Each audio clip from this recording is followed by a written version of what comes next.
শুরুতেই একটা কড়া সত্য কথা বলি, গায়ে লাগলে মাফ করবেন। আপনি কি জানেন আপনি আসলে প্রতিদিন একটু একটু করে ফকির হচ্ছেন? জি ভাই, ঠিকই শুনেছেন। আপনি হয়তো ভাবছেন, আরে ভাই, আমার তো ব্যাংকে 10 লাখ টাকা আছে, আমি ফকির হব কেন? বস, আপনার ওই 10 লাখ টাকা হলো একটা বরফের টুকরো। ফ্রিজের বাইরে রাখলে বরফ যেমন গলে পানি হয়ে যায়, ঠিক তেমনি ব্যাংকে বা তোষকের নিচে ফেলে রাখা আপনার টাকাও ইনফ্লেশন বা মুদ্রাস্ফীতি নামের এক রাক্ষস কপ কপ করে গিলে খাচ্ছে। বিশ্বাস হচ্ছে না? আজ থেকে 5 বছর আগে 100 টাকা নিয়ে বাজারে গেলে ব্যাগ ভরে বাজার আনতেন, আর এখন 100 টাকায় এক হালি ডিম আর এক আঁটি ধনেপাতা ছাড়া কিছুই পান না। পকেটের টাকা ঠিকই আছে, কিন্তু তার জোর কমে গেছে। তো বস, এই বরফ গলা ঠেকাবেন কিভাবে? টাকা কি ব্যাংকে এফডিআর করবেন, নাকি বউয়ের জন্য সীতাহার গড়াবেন, নাকি গ্রামে এক টুকরো জমি কিনবেন? আজকের ভিডিওতে আমরা বল্টুর জীবনের এক মহা চিপায় পড়া গল্প দিয়ে এই রহস্যের সমাধান করব। ভিডিও শেষে এমন একটা সিক্রেট টিপস আছে যেটা জানলে আপনার চোখ কপালে উঠবে, তাই ভিডিওটা স্কিপ করলে লসটা কিন্তু আপনারই, আমার না। আমাদের গল্পের হিরো বল্টু। বল্টু মিয়া সম্প্রতি দুবাই থেকে দেশে ফিরেছে। পকেটে তার গরম গরম 15 লাখ টাকা। বল্টু এখন নিজেকে এলাকার ডন মনে করছে। সে ভাবছে এই টাকা দিয়ে সে এমন কিছু করবে যাতে তাকে আর কোনোদিন কাজ করতে না হয়। কিন্তু সমস্যা হলো, বল্টুর মাথায় বুদ্ধি কম, কিন্তু তার পরামর্শদাতা অনেক বেশি। বল্টু গেল তার বড় ভাই মফিজের কাছে।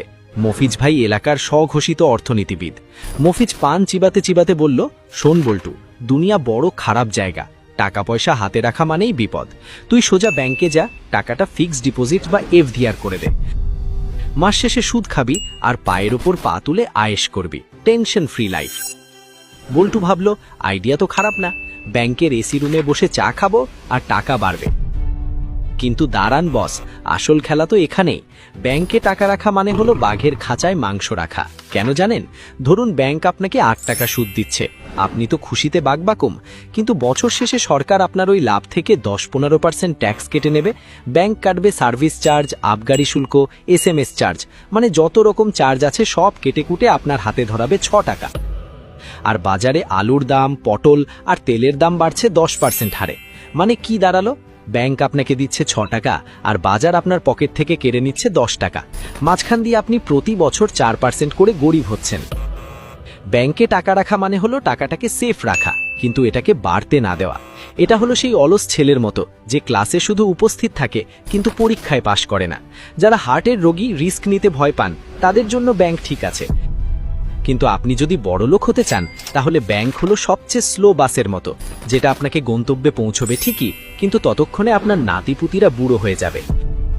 বল্টুর মন খারাপ, ব্যাংকের চক্করে সে লসে আছে। তখন এলো বল্টুর বউ জরিনা। জরিনার লজিক খুব সিম্পল। সে বলল, ওগো শুনছো, ব্যাংকের টাকায় কিচ্ছু হবে না, তুমি বরং আমার জন্য সোনা কেনো। পাশের বাড়ির ভাবি সেদিন 5 ভরি ওজনের নেকলেস দেখালো, আমার কি শখ জাগে না? আর শোনো, সোনা হলো বিপদের বন্ধু, কিনলে লস নাই। বল্টু পড়ল মহাবিপদে। একদিকে বউয়ের আবদার, অন্যদিকে ইনভেস্টমেন্ট। কিন্তু সোনা বা গোল্ড আসলে কেমন বিনিয়োগ? বস, আমাদের দেশে সোনা মানেই ইমোশন, বিয়ে শাদী অনুষ্ঠান মানেই গা ভর্তি গয়না। ইতিহাস বলে সোনা বা গোল্ড দীর্ঘমেয়াদে ব্যাংকের চেয়ে ভালো রিটার্ন দেয়। গত 20 বছরে সোনার দাম আকাশ ছোঁয়া হয়েছে। যখনই দেশে যুদ্ধ লাগে, মহামারী আসে বা টাকার মান কমে যায়, তখন সোনার দাম বাড়ে। সোনা হলো সেই লয়াল বন্ধুর মতো যে বিপদে আপনার হাত ছাড়ে না। রাত 3টে টাকার দরকার, বউয়ের গয়না নিয়ে বের হন, ক্যাশ টাকা রেডি। কিন্তু এখানেও একটা বিশাল শুভঙ্করের ফাঁকি আছে। বল্টু যদি এখন 15 লাখ টাকার গয়না কেনে, তাহলে প্রথমেই তাকে 15-20% মেকিং চার্জ বা মজুরি দিতে হবে। মানে গয়না কেনার সাথে সাথে বল্টু 15 লাখ টাকার মালামাল হাতে পেল, যার আসল ভ্যালু হয়তো 12 লাখ টাকা। বাকি 3 লাখ টাকা তো মজুরিতেই হাওয়া। আবার যখন টাকার অভাবে ওই গয়না বেচতে যাবে, তখন দোকানদার বলবে, ভাই খাদ আছে, অ্যাসিড টেস্ট করতে হবে, অমুক চার্জ তমুক চার্জ। মানে কেনার সময়ও লস, বেচার সময়ও লস। তাহলে কি সোনা কিনবেন না? অবশ্যই কিনবেন, কিন্তু বউকে খুশি করার জন্য গয়না কিনলে সেটা বিনিয়োগ নয়, সেটা হলো খরচ। বুদ্ধিমানরা কেনে সোনার বার বা কয়েন, যেখানে মজুরি কম এবং লস কম, অথবা ডিজিটাল গোল্ড। কিন্তু বল্টু তো আর এসব বোঝে না। সে বউয়ের কথায় গয়না কিনলে শিওর ধরা খাবে। সোজা কথা, সোনা আপনাকে ইনফ্লেশন বা মুদ্রাস্ফীতির কামড় থেকে বাঁচাবে, কিন্তু আপনাকে রাতারাতি আম্বানি বা আদানি বানাতে পারবে না। বল্টু এবার হতাশ হয়ে চায়ের দোকানে বসে আছে। তখন সেখানে হাজির এলাকার আসল খেলোয়াড়, ব্রোকার বা দালাল চাপাবাজ কাশেম। কাশেম ভাই বলল, আরে বল্টু, তুই কি বোকা? টাকা কি ব্যাংকে বা সোনায় পচে? টাকা মাটিতে ঢাল, মাটি কোনোদিন বেইমান করে না। ওই দেখ, পদ্মার পাড়ে চর জেগেছে, এক্ষুনি কিনে রাখ, 5 বছর পর দেখবি ওটা গুলশান হয়ে গেছে। জমি কেন, জমি। কাশেম ভাইয়ের কথা শুনে বল্টুর চোখে টাকার ঝিলিক। বাংলাদেশে গত 30 বছরে জমি বা রিয়েল এস্টেট যে পরিমাণ লাভ দিয়েছে তা অন্য কোথাও পাওয়া অসম্ভব। 10 বছর আগে যে জমির দাম ছিল 1 লাখ, এখন তার দাম 15 লাখ। জমি আপনাকে বছরে 20 থেকে 30% পর্যন্ত রিটার্ন দিতে পারে। এটা হলো সেই ঘোড়া যে দৌড়ালে থামানো মুশকিল। কিন্তু বস, লাফ দেওয়ার আগে গর্তটা দেখে নিন। বাংলাদেশে জমি কেনা আর বাঘের পিঠে চড়া একই কথা। কাশেম ভাইয়ের মতো দালালরা আপনাকে বিলের মাঝখানের জমি দেখিয়ে বলবে এটা হাইওয়ে হবে। আপনি টাকা দিয়ে দলিল করবেন, পরে দেখবেন ওই জমি আসলে খাস জমি, অথবা একই জমি কাশেম ভাই আপনার আগে আরো 3 জনকে বিক্রি করেছে। জমির সবচেয়ে বড় সমস্যা হলো ক্যাপিটাল বা পুঁজি। 15 লাখ টাকায় এখন ঢাকার আশেপাশে গরুর গোয়ালঘর দেওয়ার জায়গাও পাওয়া যায় না। ভালো জমি কিনতে গেলে কোটি টাকা লাগে। আর দ্বিতীয় সমস্যা হলো লিকুইডিটি। ধরুন বল্টু জমি কিনলো, কিন্তু কাল তার হার্ট অ্যাটাক হলো। সে কি কালকেই জমিটা বিক্রি করে হাসপাতালে ভর্তি হতে পারবে? পারবে না। জমি বিক্রি করতে 6 মাস থেকে 1 বছরও লেগে যেতে পারে, আর ততদিনে হয়তো বল্টু পটল তুলবে। তাছাড়া জমি কিনলে আপনাকে উকিল, মুহুরি, সাব রেজিস্ট্রার অফিস আর আদালতের বারান্দায় যে পরিমাণ জুতোর তলা ক্ষয় করতে হবে, তাতে আপনার ইনভেস্টমেন্টের নেশা ছুটে যেতে পারে। জমি আপনাকে রাজা বানাতে পারে, আবার দেউলিয়াও বানাতে পারে যদি দলিলে ভেজাল থাকে। এখন বল্টু পড়েছে মহাচক্করে। ব্যাংক তাকে গরিব বানাচ্ছে, সোনা কিনলে মজুরিতে লস, আর জমি কিনতে গেলে দালালের ভয়। তাহলে বল্টু যাবে কোথায়? টাকাটা কি বালিশের নিচে রাখবে? আসুন এবার একটা ফাইনাল কম্প্যারিজন করি, একদম দেশি স্টাইলে। ধরুন 2005 সালে 3 বন্ধু আবুল, কাবুল আর বাবুল প্রত্যেকে 1 লাখ টাকা ইনভেস্ট করেছিল। আবুল রেখেছিল ব্যাংকে। আজ 2025 সালে তার টাকা বেড়ে হয়তো 4 লাখ হয়েছে, কিন্তু 2005 সালের 1 লাখে যা পাওয়া যেত, এখন 4 লাখে তা পাওয়া যায় না। আবুল ভাই এখন আফসোস করে। কাবুল কিনেছিল সোনা, তার 1 লাখ টাকার সোনা এখন 10-12 লাখ টাকা। কাবুল ভাই মোটামুটি হ্যাপি, তার টাকাটা অন্তত পচেনি। আর বাবুল রিস্ক নিয়ে সাভারে একটা জমি কিনেছিল, সেই জমির দাম এখন 80 লাখ টাকা। বাবুল ভাই এখন পাজেরো গাড়ি নিয়ে ঘোরে। তাহলে কি জমি সেরা? দাঁড়ান বস, যদি বাবুল এমন জমি কিনতো যেটা সরকার অ্যাকুইজিশন করে নিয়েছে বা বেদখল হয়ে গেছে, তবে বাবুল এখন রিক্সা চালাতো। সারমর্ম হলো 1, ব্যাংক হলো সুবোধ বালক, রিস্ক নাই কিন্তু গ্রোথও নাই, টাকা সেফ থাকে কিন্তু বাড়ে না। ইমার্জেন্সি ফান্ড বা আপৎকালীন টাকা রাখার জন্য ব্যাংক সেরা।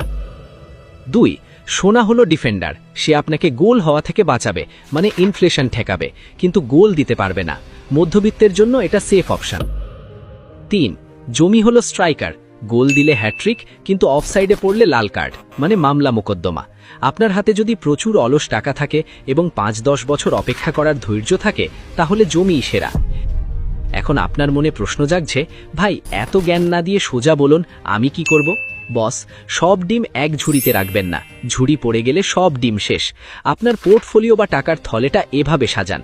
ধরুন আপনার কাছে 100 টাকা আছে, তার মধ্যে 20 টাকা রাখুন ব্যাংকে বা সঞ্চয়পত্রে, যাতে কাল চাকরি চলে গেলে বা অসুখ হলে কারো কাছে হাত পাততে না হয়। 30 টাকা দিয়ে কিনুন গোল্ড বার বা কয়েন, বইয়ের গয়না কিন্তু নয়, কিন্তু এটা আপনার টাকার মান ধরে রাখবে। বাকি 50 টাকা যদি সম্ভব হয় জমিতে খাটান, আর টাকা কম থাকলে মিউচুয়াল ফান্ড বা শেয়ার বাজারে ভালো কোম্পানি দেখে ইনভেস্ট করুন, অবশ্যই জেনে বুঝে, হুজুগে না। আর হ্যাঁ বস, আপনি যদি অল্প টাকায় শেয়ার বাজার বা মিউচুয়াল ফান্ডে বিনিয়োগ করে বল্টুর চেয়েও দ্রুত বড়লোক হতে চান, তাহলে উপরে আই বাটনে দেওয়া আমাদের ওই স্পেশাল ভিডিওটা মিস করবেন না। ওটা দেখলে আপনার ইনভেস্টমেন্টের গেমই চেঞ্জ হয়ে যাবে। এক্ষুনি ক্লিক করে দেখে নিন। বল্টুকে আমরা এই পরামর্শই দিলাম। সে এখন 15 লাখ টাকার মধ্যে 5 লাখ ব্যাংকে রেখেছে, 3 লাখ টাকার গোল্ড কয়েন কিনেছে, আর বাকি 7 লাখ টাকা দিয়ে গ্রামে একটা ছোট ধানি জমি বর্গা দিয়েছে। বল্টু এখন হ্যাপি, তার বউ হ্যাপি, এমনকি কাশেন বালালও হ্যাপি, কারণ বল্টু তাকে চা খাইয়েছে। মনে রাখবেন বস, টাকা ইনকাম করা কঠিন, কিন্তু টাকা ধরে রাখা আর সেটাকে বাড়ানো আরও কঠিন। হুজুগে মেতে বা পাশের বাড়ির ভাবির কথাই ইনভেস্ট করবেন না, নিজের বুদ্ধি খাটান। আপনার রিস্ক নেওয়ার ক্ষমতা আর আমার ক্ষমতা এক নয়। আমি হয়তো লস খেলে সহ্য করতে পারবো, আপনি হয়তো হার্ট ফেল করবেন, তাই বুঝে শুনে পা ফেলুন। ভিডিওর এই পর্যায়ে আপনাদের জন্য একটা কুইজ, দেখি আপনাদের বুদ্ধি কত শার্প। ধরুন আপনি রাস্তায় কুড়িয়ে 10 লাখ টাকা পেলেন, জানি পাবেন না, তাও ধরেন। এখন এই টাকা দিয়ে আপনি কি করবেন? অপশন এ, গার্লফ্রেন্ড বা বউকে নিয়ে বালি ট্যুর দেবেন।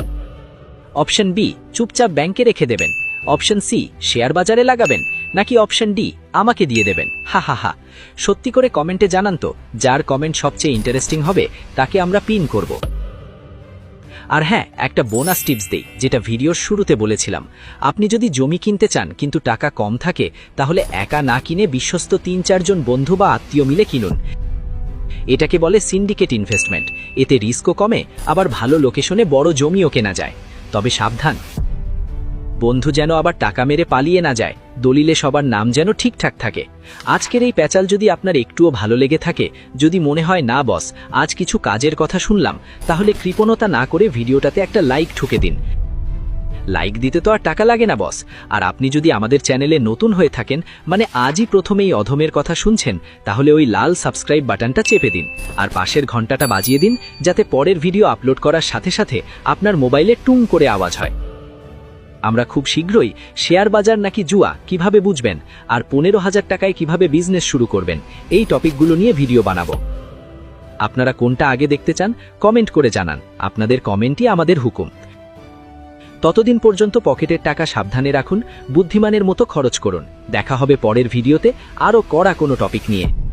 ভালো থাকবেন, সুস্থ থাকবেন, আর মনে রাখবেন, বোকার টাকা দালালে খায় আর বুদ্ধিমানের টাকা গাছে ধরে। আল্লাহ হাফেজ।